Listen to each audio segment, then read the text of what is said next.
Halo semuanya, gimana kabarnya sekarang?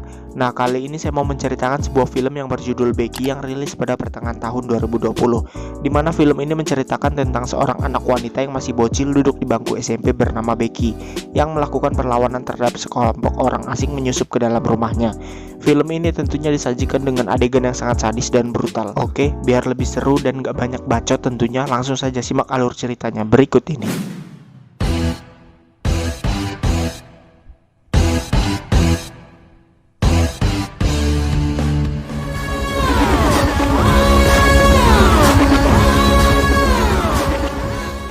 Film ini dibuka dengan Becky yang sedang dibully di sekolahnya dan dibarengi dengan scene yang menunjukkan pertarungan antar tahanan di dalam sebuah penjara. Dalam penjara ini terdapat seorang pria berbadan besar pelontos bernama Dominic dan anak buahnya yaitu Apex, Cole, dan Hammond yang mencoba melakukan rencana pelarian dari dalam penjara dengan membunuh seorang tahanan lain bersama dengan komplotannya. Dengan begitu mereka akan dipindahkan dari penjara tersebut. Scene pun berpindah ke si Becky yang dijemput oleh ayahnya akan menuju pulang. Di sini tahanan Dominic juga sedang dalam perjalanan untuk dipindahkan melalui rute jalan yang sama dengan mobil si Becky. Tahanan Dominic beserta rekannya kemudian mencekik leher salah satu tahanan dalam mobil ini secara diam-diam. Dengan begitu polisi pun menghentikan mobilnya dan menyangka bahwa tahanan tersebut sedang sakit. Pintu mobil pun dibuka. Dominic dan 3 temannya pun langsung melancarkan aksinya tersebut dan memukul rata polisi yang hanya berjumlah 2 orang saja. Berpindah ke mobil milik Becky. Di sini mereka mengisi bahan bakar mobil dan masuk ke dalam supermarket. Terdapat berita yang menyiarkan bahwa ada 4 tahanan yang baru saja lari dari mobil, dan yang sudah pasti itu adalah tahanan Dominic dan rekannya tadi. Namun ayah Becky yang melihatnya tidak menghiraukan informasi berita tersebut. Di film ini diceritakan bahwa karakter Becky ini cukup menyebalkan semenjak ibunya meninggal akibat sakit. Mereka pun melanjutkan perjalanan menuju rumahnya yang cukup jauh dari perkampungan. Setibanya di rumah, ayah Becky pun mengenalkan Becky kepada calon tunangannya bernama Kayla yang akan menjadi ibu tiri si Becky. Becky pun langsung menunjukkan ekspresi kesalnya karena belum siap untuk memiliki ibu baru. Berpindah ke tahanan Dominic, di sini mereka menggunakan seragam polisi untuk membajak mobil yang lewat dan tak segan-segan untuk menghabisinya. Becky, ayahnya, dan Kayla yang sudah memiliki anak atau berstatus janda lalu makan bersama. Becky pun tidak terima dengan pernikahan mereka berdua lalu pergi meninggalkan rumah ini. Si ayah pun mengejar Becky. Tiba-tiba saat mereka berdua di luar, bel pun berbunyi. Dengan begitu si Kayla dan anaknya yang di dalam rumah kemudian membuka pintunya. Yap, dan itu adalah si Dominic yang datang ke rumah dengan beralasan bahwa anjingnya baru saja hilang. Ayah Becky dan Kayla tidak menaruh perasaan curiga dengan kedatangan pria tersebut. Si ayah dan Kayla pun lalu disekap di dalam rumah ini. Becky yang sedang berada di luar tentunya tidak diketahui oleh orang-orang tersebut. Setelah itu, Dominic lalu pergi ke ruangan tersembunyi dalam rumah ini untuk mengambil barang yang diletakkan dalam kaleng kecil. Namun barang tersebut sudah tidak ada di dalamnya. Becky lalu datang ke rumah ini, namun mencurigai seseorang yang datang. Ia pun lalu pergi ke dalam sebuah kamarnya untuk mengambil tas melalui jendela. Dominic lalu menaiki tangga dari dalam ruangan misterius ini dan akan keluar melalui kamar si Becky. Karena Becky tidak sempat untuk mengambil tasnya, ia pun hanya mengambil sebuah HT dalam kamar tersebut. Dominic lalu mengambil tas milik si Becky. Dengan begitu ia mengetahui bahwa ada orang lain lagi di rumah tersebut selain si ayah Becky dan Kayla. Dominic lalu menembak paha si Kayla karena tidak mau memberi penjelasan tentang pemilik dari tas ini. Karena Dominic menyangka kalau si Kayla ini adalah ibu kandungnya, jadi yang paling tahu tentang anaknya ya si Kayla tersebut. Becky kemudian lari ke tengah hutan. Ia pun langsung menelpon melalui HT yang satunya lagi terhubung ke dalam HT di dalam rumah ini. Dengan begitu Dominic yang mendengarnya langsung mengangkat HT tersebut. Dengan pedenya, Becky mengancam Dominic untuk lari karena dia baru saja menelpon polisi.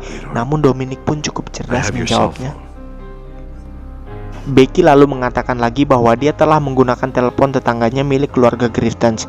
Namun rekan Dominic, si Apex, menyadari kalau rumah ini tidak memiliki tetangga. Jikalau ada pun itu berjarak 1,5 mil jauhnya. Dominic lalu membawa ayah si Becky ke dekat perapian. Di sini Dominic meminta Becky untuk menyerahkan isi dalam kotak kecil tersebut. Namun Becky keceplosan kalau dia mengatakan bahwa aku tidak mengambil kunci yang ada di dalamnya. Nah, dengan begitu Dominic pun sudah menyadari kalau Becky lah yang mengambilnya.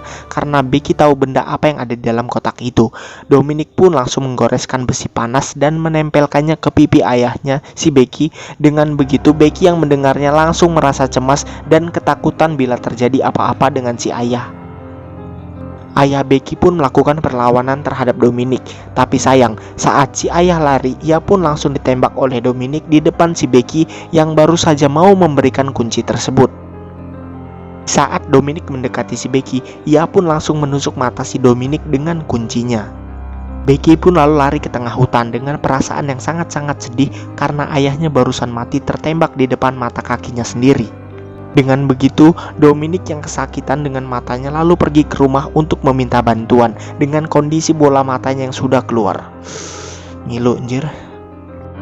Karena guntingnya tumpul, Dominic pun langsung memotong serat matanya sendiri dengan sangat bijak.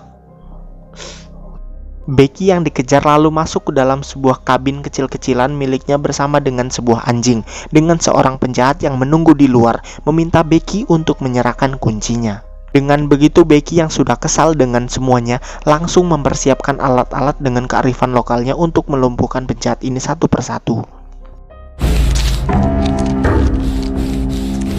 Becky pun lalu melompat dari atas gubuk untuk menusuk si pria jahat ini dengan serpian kayu yang dibuatnya. Yap, satu pria pun tumbang dibuat oleh si Becky. Ia pun kemudian pergi ke sebuah rawa untuk mempersiapkan lokasi jebakannya.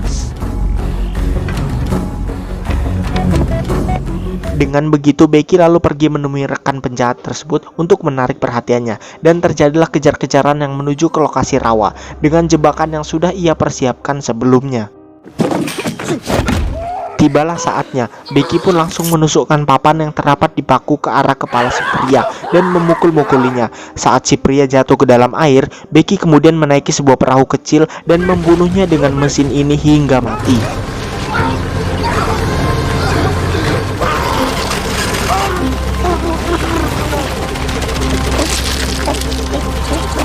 Malam hari pun tiba. Becky kemudian pergi ke rumah dan mendapati si Kayla, wanita tunangan ayahnya, sedang diikat. Alarm mobil pun berbunyi. Hal ini tentu menarik perhatian si Dominic untuk datang ke mobil. Saat Dominic membuka pintu mobilnya, ia pun dikejutkan dengan anjing Becky yang menggigit lengan si Dominic dari dalam mobil.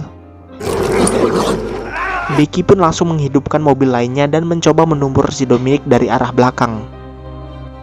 Karena Dominic belum mati juga, dengan begitu Becky pun lalu pergi ke dalam sebuah garasi dan mengendarai motor pemotong rumput. Becky pun menumbur si Dominic tanpa rasa kasihan dan mengarahkan mesin pemotong rumput ke wajah Dominic. Dengan begitu Dominic pun mati dengan kondisi kepala yang teriris setengah. Dan tersisalah si Apek. Tak tanggung-tanggung di sini Becky langsung menembak si Apek dengan pistol yang dipegang oleh si Dominic tadi, dan Apek pun mati juga. Kayla dan anaknya pun keluar rumah dengan mendatangi si Becky yang sudah terduduk lemas dengan kejadian yang menimpanya hari ini. Becky pun menjadi anak yatim piatu malam itu juga, dan pahlawan kesiangan pun akhirnya datang, yaitu polisi, untuk menjemput mereka. Film pun diakhiri dengan Becky yang dibawa ke kantor polisi untuk dipertanyakan perihal kejadian tersebut dan masih menyimpan sebuah kunci yang dicari-cari oleh Dominic tadi, dan film pun selesai. Oke, sebelum saya mengakhiri video ini ada beberapa hal yang tentunya agak masih kurang dari keseluruhan film ini, yaitu cerita yang disampaikan mengenai kunci misterius ini yang tidak diberitahu untuk digunakan sebagai apa, mau dibawa kemana, tujuannya apa. Dengan begitu cerita yang disampaikan terasa kurang padat gitu, dan terasa tidak masuk akal ketika seorang gadis remaja mampu menumbangkan orang-orang dewasa yang bertubuh besar dengan cara yang sangat mudah. Karakter wajah misterius yang dimiliki oleh Lulu Wilson sangat pas dengan tokoh Becky, mengingat Lulu Wilson ini memiliki banyak pengalaman berakting di film bergenre horor seperti film Annabelle, Ouija, dan TV series lainnya, yang tentunya tidak bisa diragukan lah dari segi aktingnya. Oke, saya rasa sudah cukup, mungkin segitu saja ringkas alur cerita.